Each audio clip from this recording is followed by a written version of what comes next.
أعوذ بالله من الشيطان الرجيم بسم الله الرحمن الرحيم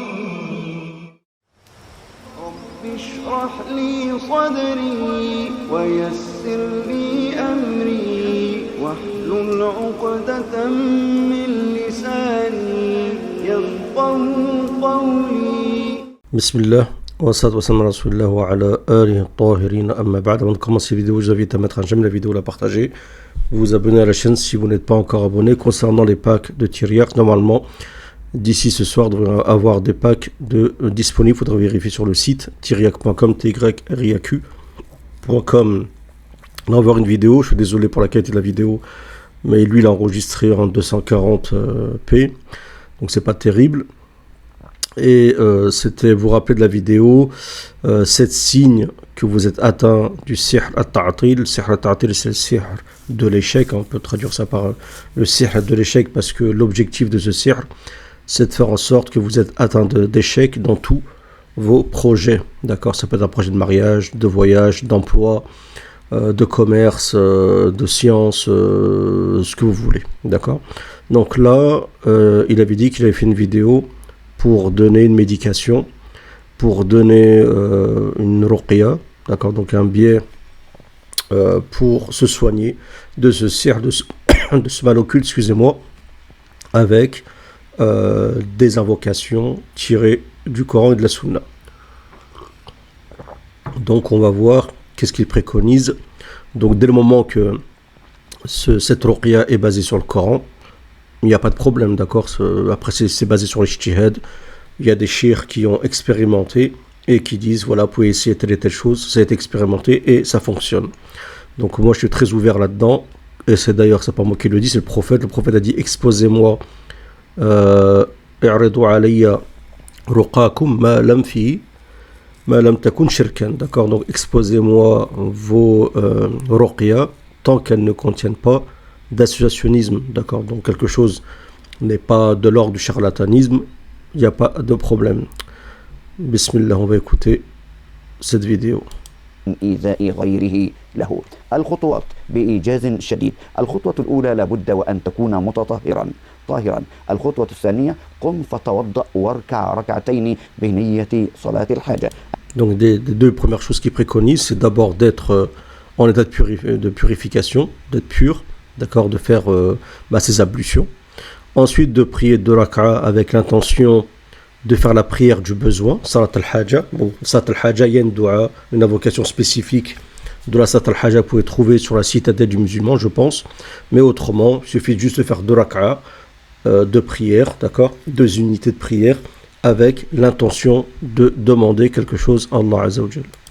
أنك تصلي صلاة الحاجة لله عز وجل، تعقد في نيتك أن يصرف الله عز وجل عنك هذا السوء وهذا الضرر وهذا الأذى الذي وقع بك. Et donc tu invoques Allah Azza wa Jalla avec l'intention que Dieu éloigne de toi ce mal, d'accord, ce sihr, cette difficulté que tu rencontres dans tes projets. الخطوة الثالثة بعدما تصلي ركعتين لله عز وجل تجلس في مصلاك الذي صليت فيه، تجلس في مصلاك الذي صليت فيه وتصلي على سيدنا رسول الله. بعض أهل العلم قال 19 مرة والبعض قال 21 مرة. تصلي الصلاة الإبراهيمية ثم بعد ذلك تصلي على رسول الله صلى الله عليه وسلم. Donc après la 4e étape, c'est que tu as fait tes 2 prières. Tu peux faire l'invocation de l'Hajja, d'accord, et ensuite tu pries sur le prophète, tu restes sur ta place où tu as prié, tu t'as sur la même place et tu fais la prière sur le prophète avec la formule abrahamique, d'accord.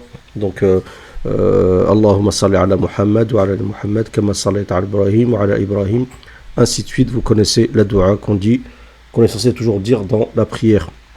Et lui là il va donner une formule de prière sur le prophète. Ceux qui écoutent la vidéo pouvaient la répéter. Autrement, je pense qu'il faut simplifier, c'est mieux. Surtout que peut-être beaucoup de personnes qui écoutent ne sont pas arabisants.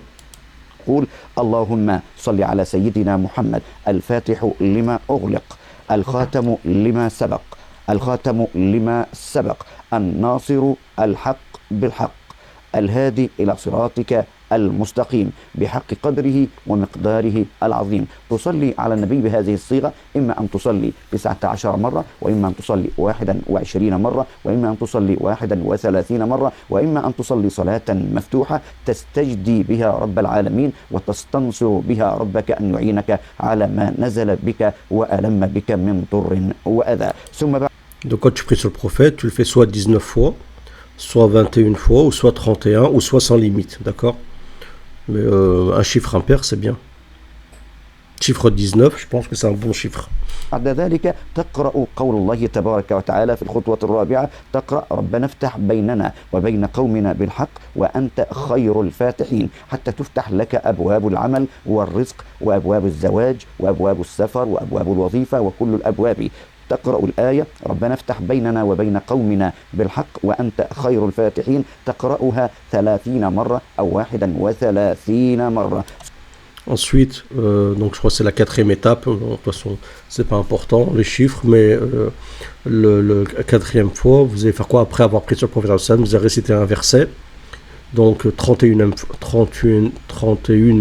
fois. Vous allez dire Rabbana ftah baynana wa bayna qawmina bil haqq wa anta khayrul fatihin. Oh Allah Azza wa Jal, donc facilite-moi avec mon peuple, d'accord, et tu es celui qui accorde la victoire, l'ouverture, ainsi de suite, selon la traduction d'Al-Fath, selon ton contexte, d'accord? Et je vous mettrai, Inch'Allah, le verset en phonétique sous la vidéo.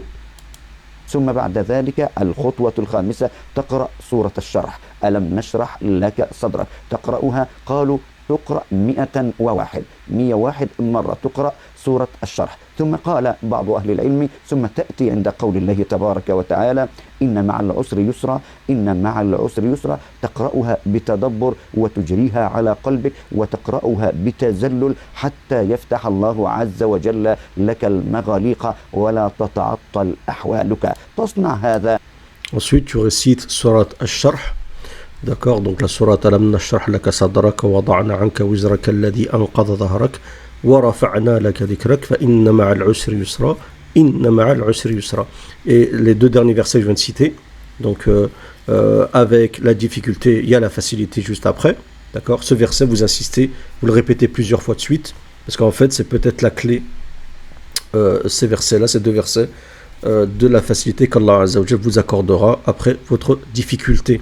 D'accord, donc cette sourate, si vous le pouvez, le cheikh dit de la réciter 101 fois. Si vous trouvez que c'est énorme, vous ne pouvez pas. Vous pouvez la réciter 11, 17 fois, 19, comme vous voulez. D'accord, mais essayez déjà au moins une fois d'expérimenter. Surtout si vous faites face à vraiment une grande difficulté, quelque chose d'important, comme le mariage, je sais pas moi, un grand voyage, quelque chose qui peut changer votre vie, je sais pas, un emploi, quelque chose d'important pour vous, vous considérez important, vous pouvez expérimenter ceci et réciter 101 fois et utiliser la méthode de ce shir. يعني بمشيئة الله تبارك وتعالى بيقينك أنت يا صاحب الضر اصنع أنت هذا أمن يجيب المضطر إذا دعاه. ثم إذا ما أردت أن تخرج لعمل أو أردت أن تخرج لسفر أو أردت أن تخرج لخطبة أو لأي أمر ما، اصنع ذلك قبله بيوم أو يومين أو بساعة أو ساعتين، ثم اخرج وأنت معتقد أن الله عز وجل سيفرج عنك الهم فهو القادر على كل شيء. Donc quand tu vas t'apprêter à faire quelque chose, soit pour demander la main de quelqu'un, ou soit une sœur donc, qui va faire une rencontre avec un frère, ça peut être, je sais pas, un projet économique, tout ce que tu vas entreprendre et qui est important pour toi, considéré comme un projet et que tu as des difficultés, ben tu fais ceci, soit la veille, soit 1 heure ou 2 heures avant, en espérant qu'Allah Azza wa Jal facilite. Voilà, c'était ce que préconise le shir, et de toute façon il n'y a rien qui est en contrevenance avec le Coran et la Sunna, en espérant que cette vidéo vous aura plu. Salam à tous.